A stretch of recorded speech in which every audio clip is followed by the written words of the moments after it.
कोयले की खदानों में जो आग लगा है, उस आग के साथ साथ कोयलांचल के जो रैयत हैं, विस्थापित जो लोग हैं, उनके कलेजे में जो आग लगी है, उस आग को भी देख कर जाएं और देख कर नहीं जाएं। आप सेंट्रल में कोयला मंत्री हैं, उस आग का समाधान करके जाएं, ये आपको हम संदेश देना चाहेंगे। दुनिया उम्मीद पर टिकी है, दुनिया उम्मीद पर कायम है, और हम लोग भी उम्मीद लगा कर बैठे हैं कि इस कोयलांचल की मिट्टी में कोई आएगा जो जितना जुल्म और अन्याय और नाइंसाफी हुआ है उसका पाई पाई हिसाब लेने का काम करेगा।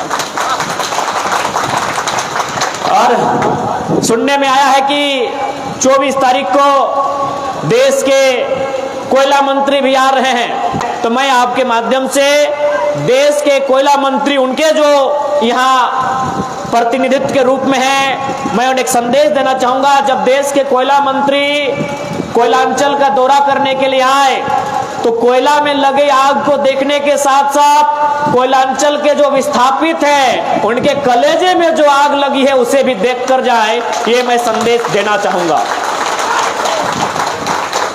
मीडिया बंधुओं के सामने से 24 तारीख को कोयला मंत्री का आगमन होने जा रहा है, उस संदर्भ में ये संदेश देना चाहूंगा माननीय कोयला मंत्री को कि आप बेशक आए, आपका स्वागत है। और कोयले की खदानों में जो आग लगा है, उस आग के साथ साथ कोयलांचल के जो रैयत हैं, विस्थापित जो लोग हैं, उनके कलेजे में जो आग लगी है, उस आग को भी देख कर जाएं और देख कर नहीं जाएं। आप सेंट्रल में कोयला मंत्री हैं, उस आग का समाधान करके जाएं, ये आपको हम संदेश देना चाहेंगे।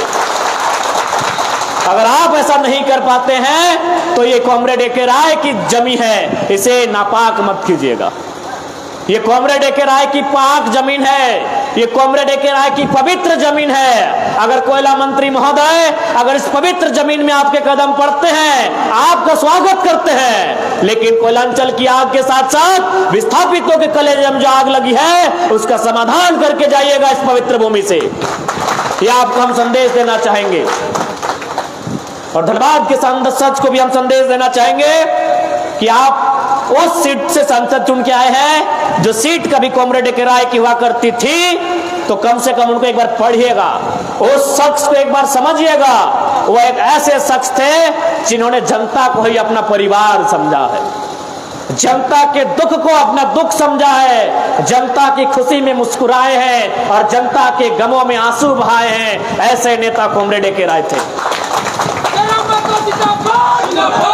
इसलिए मैं ये संदेश देना चाहूंगा। अंत में जाते जाते उनके जीवन का एक किस्सा हमें याद आता है। अखबार के पन्नों में हमने पढ़ा था कि यही उनका जो एक छोटा सा कुटिया जहां उन्होंने अपना अंतिम समय बिताया था, एक चोर शायद चोरी करने के लिए आया हुआ था, और जब चोर को उनके घर से कुछ नहीं मिला, वो निराश मन से वापस जाने लगा। तो कॉमरेड ए.के. राय ने, चूंकि वृद्ध अवस्था थी, 80 वर्ष पार कर चुके थे, उस चोर को देखा कि चोर निराश होकर मेरे घर से जा रहा है। उनके हाथ में घड़ी थी, उन्होंने घड़ी की ओर इशारा किया कि घड़ी को खोल के लेके जाओ। तो ऐसे विचारों के लोग जिसके घर से एक चोर खाली हाथ नहीं लौटा, एक चोर, क्योंकि भले वो चोर था लेकिन कॉमरेड साहब को लगा, उनकी सोच अलग है ना भाई, हमने समझा वो चोर है, लेकिन कॉमरेड साहब को लगा ये कोई लाचार बेबस है, इसके पास खाने का जुगाड़ नहीं है, तभी तो मेरे घर में आया है, वो भोजन की तलाश में आया है। उन्होंने अपनी घड़ी की ओर इशारा किया और कहा इसे खोल कर लेते जाओ, मार्केट में बेच लेना, जो भी रुपए आएंगे उससे अपने परिवार और अपना भोजन करना। तो ऐसे संत राजनीति में आज नहीं दिखते हैं। हम लोग युवा हैं, 29 साल की उम्र है, हम लोग कोशिश करेंगे, क्योंकि आसान नहीं है, कॉमरेड ए.के. राय बन जाना आसान नहीं है। Comrade A K. राय बनने के लिए जुग लगता है, एक जुग लगता है, और ये आसान नहीं है। तो हम लोग प्रयास करेंगे कि उस रास्ते पर चला जाए, उनके जैसा बना जाए, ये हम लोग प्रयास करेंगे। लेकिन अंत में यही कहेंगे, विनोद बाबू बनना, कॉमरेड ए.के. राय बनना ये आसान नहीं है, एक जुग लगता है।